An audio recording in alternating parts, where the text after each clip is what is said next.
सुखबीर बादल ने पंजाब की मंडियों का कराया दौरा, किसानों गैल जताई हमदर्दी और कैप्टन नूं कहा निकम्मा मुख्यमंत्री। पटियाला में किसानों और बीजेपी लीडरों का होया टकराव, जिंदाबाद मुर्दाबाद के लगे नारे, बीजेपी लीडरों ने भज का बचाई जान। आम आदमी पार्टी के सीनियर आगू हरपाल चीमा ने कैप्टन सरकार पर चक्के सवाल। श्री गुरु ग्रंथ साहब बेअदबी मामले में इंसाफ की मांग करते हुए कैप्टन और बादल के मिले होने की कही बात। राकेश टिकैत ने सरकार नूं दी चेतावनी, जे किसानां गैल धक्का करया तां बीजेपी लीडरां नूं भुगतना पवेगा खमियाजा।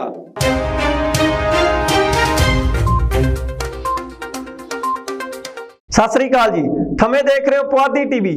मैं धनवंत सिंह घमान लेकर हाजिर हाँ अज की पुआधी खबरां। सब तो पहला गल कर ले हाँ जी किसान अंदोलन की। जिस तरह के सानू सारिਆਂ ਨੂੰ पता है कि दिल्ली के बॉर्डर पर पिछले 3.5-4 महीनों से किसान डटे हुए हैं। किसान अंदोलन को खत्म करने वास्ते केंद्र सरकार भी लगातार नाकाम कोशिशें कर रही है, पर किसान उस तरह चढ़ती कला में। हुण इसके संबंध में राकेश टिकैत का बड़ा बयान आ रहा कि जे केंद्र सरकार ने किसान अंदोलन को खत्म करने वास्ते कोई कोजी चाल चली या फिर कोरोना वर्गी बीमारी का सहारा लिया तो बीजेपी के आगुओं को इस बात का खमियाजा भुगतना पवेगा। केंद्र सरकार द्वारा बनाई गई खेती संबंधी 3 काले कानूनों के खिलाफ पंजाब, हरियाणा, यूपी और होर कई राज्यों के किसान दिल्ली के बॉर्डरों पर लगातार आंदोलन कर रहे हैं। कोरोना वायरस के बढ़ रहे खतरे में भी संयुक्त किसान मोर्चा दिल्ली बॉर्डर पर लगातार धरने प्रदर्शन कर रहा और पीछा हटने लई हले भी तैयार नहीं। संयुक्त किसान मोर्चे के बुलारे राकेश टिकैत ने कहा कि केंद्र सरकार यो बात का भुलेखा न रखे कि वह दबाव पाकर किसानों नूं धरनियां पर भजा देंगे। टिकैत ने चेतावनी दिंदे हुए कहा कि जे सरकार ने मारे नाल धक्का करया फिर बीजेपी के लीडरां नूं भी पिंडां में वड़न नहीं दिया जाएगा। उन्होंने कहा कि लॉकडाउन लगन के बावजूद भी किसान आंदोलन इसे तरह जारी रहेगा।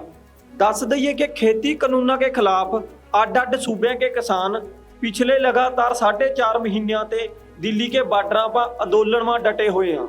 इस दौरान केंद्र सरकार और किसानों के विचकार कई बारी मीटिंगां हो चुकियां, कई बारी गलबात हो चुकी, पर बात कोई नतीजे पर नहीं पहुंची।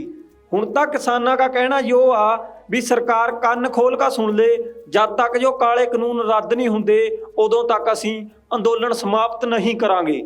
केंद्र सरकार लगातार किसानों के इस अंदोलन को खत्म करने की नाकाम कोशिशें कर रही है। उन्होंने बहुत बारी RSS के गुंडे विच भेज कर किसान अंदोलन का माहौल खराब करने की कोशिश करी है, पर किसान अंदोलन हमेशा चढ़ती कला च रहा।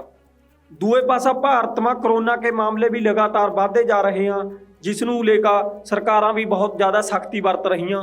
हुण चर्चा इस बात की छिड़ी हुई है कि किसान अंदोलन नूं कोरोना की आड़ में भी खत्म करने की कोशिश करी जा सका। Bureau report, Puadhi TV. BJP के आगू हरजीत गरेवाल ने बीजेपी के बाकी आगुओं के गैल आज पटियाला में मीटिंग रखी थी, जिसकी सोच किसानों को लगी और जिसके बाद किसान बड़ी गिनती में पटियाला में इकट्ठे हुए। जिसके बाद उतना बहुत जबरदस्त बीजेपी का विरोध देखने को मिला। किसानों ने जिंदाबाद मुर्दाबाद के लाए नारे और बीजेपी के आगू गुरतेज ढिल्लों नूं भज का बचानी पई अपनी जान। पटियाला में अज बीजेपी के आगू गुरतेज ढिल्लों नूं किसान जथेबंदियों के सख्त विरोध का सामना करना पिया।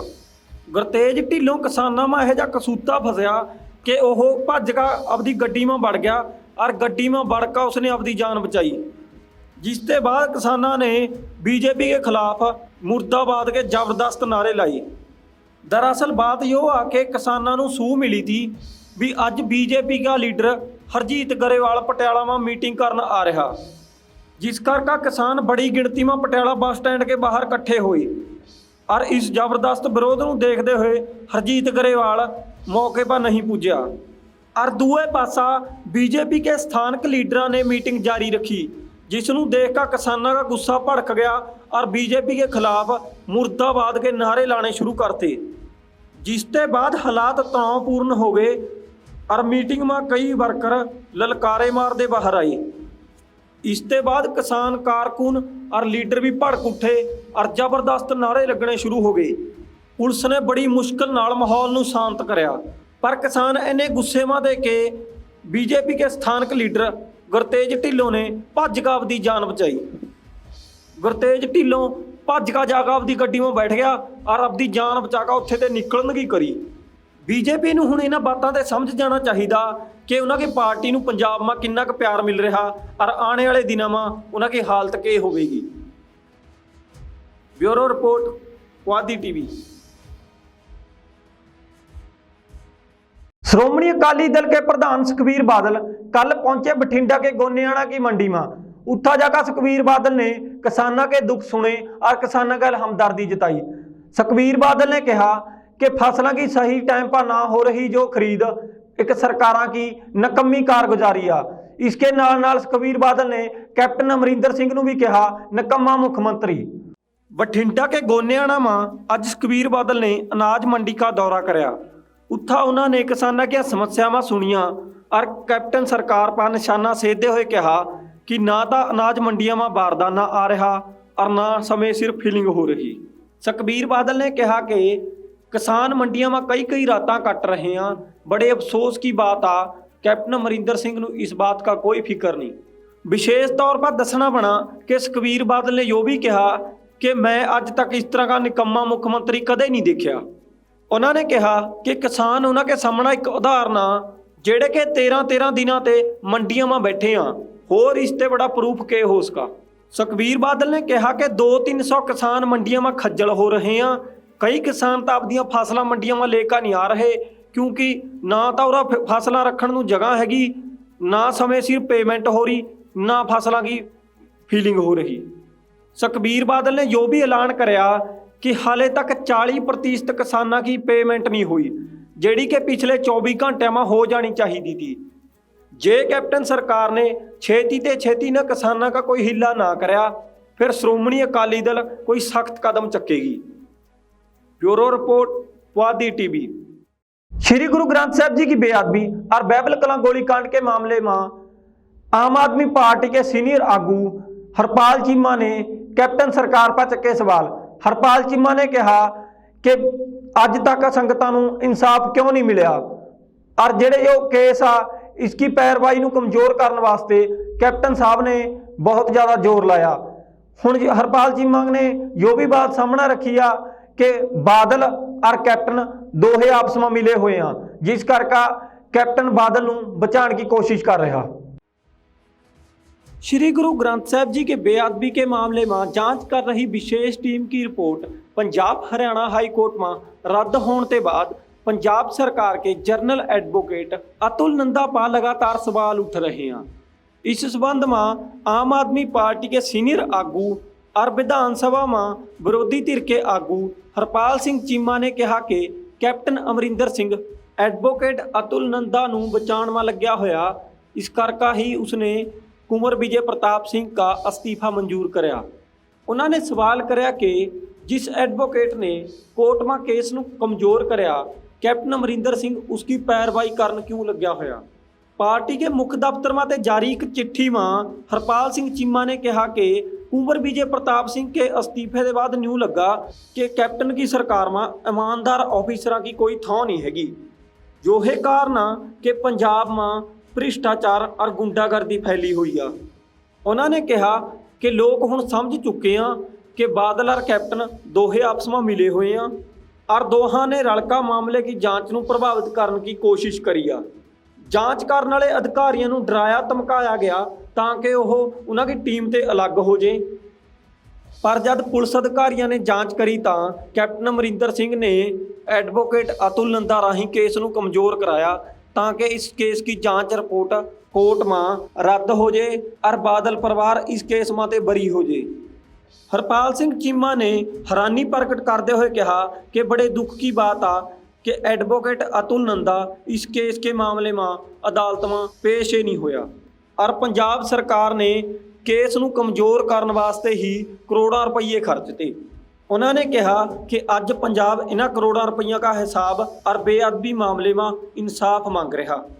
उन्होंने कहा कि बड़ी शर्म वाली गल आ कि गुटका साहब की सौं खाण वाला कैप्टन अमरिंदर सिंह गुरु ग्रंथ साहब के दोषियों ਨੂੰ ਬਚਾਉਣ में ਲੱਗਿਆ ਹੋਇਆ।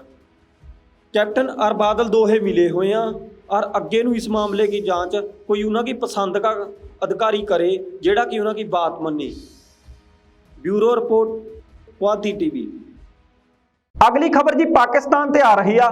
पाकिस्तान के कोयटा में एक कार में एक बंब धमाका होने की खबर आ रही है, जिथा के 4 लोगों की मौत हो चुकी और 11 लोग गंभीर तौर पर जख्मी दसे जा रहे हैं। पाकिस्तान के कोयटा शहर में उस टाइम हाफड़ा दफड़ी मच गई जब उत्था खड़ी एक कार में अचानक एक बहुत बड़ा धमाका होया। इस धमाके में 4 लोगों की मौत हो गई और 11 लोग गंभीर जख्मी दसे जा रहे हैं। हासिल जानकारी के मुताबिक बलोचिस्तान की राजधानी कोयटा में एक होटल की पार्किंग में खड़ी कार में अचानक एक बंब धमाका होया। दस्या जा रहा कि यह धमाका कल रात 11 बजे के करीब होया। जिस होटल के विच यह धमाका होया उस होटल में कुछ चीनी अधिकारी ठहरे हुए थे। जो धमाका इन्ना जबरदस्त था कि सारा इलाका पूरी तरह कंब गया था। खबर मुताबिक पुलिस जब मौके पर पहुंची तो उन्होंने जख्मियों को किसी निजी हस्पताल में भर्ती कराया और लाशों को अपने कब्जे में ले लिया। इसके बाद इस घटना पर एक्शन लेते हुए पुलिस ने शहर के हर कोने में भारी फोर्स तैनात कर दी। पाकिस्तानी अखबारों की खबरों के मुताबिक होटल की पार्किंग में लोगों की बहुत ज़्यादा भीड़ थी, जिन्हों में कुछ विदेशी नागरिक भी शामिल थे। और पुलिस वाले ने दस्या कि जख्मी लोग हैं जोड़े उन्हों की हालत बहुत ज़्यादा गंभीर आ, जिसके मद्देनज़र गिनती मौतों की होर भी बढ़ सका। इसके नाले स्थानक सरकार का बयान आ रहा कि छेती ही मामले की जांच कर ली जाएगी और पता लगाया जाएगा कि जो धमाके के पीछे असल कारण क्या था। पाकिस्तान के गृह मंत्री शेख राशिद ने इस घटना पर दुख प्रगट कराया और कहा कि वह अतवादियों नाल नजिठण वास्ते पूरे देश के नाल तैयार हैं। जेकर जो घटना कोई अतवादी गतिविधि आ तो उन्हां पर पूरे तौर तरीके नाल कार्रवाई करी जाएगी। Bureau report Puadhi TV. योतियां जी अज की पुआधी खबर। कल नूं फेर मिलांगे ताज़ा और नवीं खबरों के गैल। तद तक तुसीं जुड़े रहो पुआधी टीवी के गैल। सत श्री अकाल।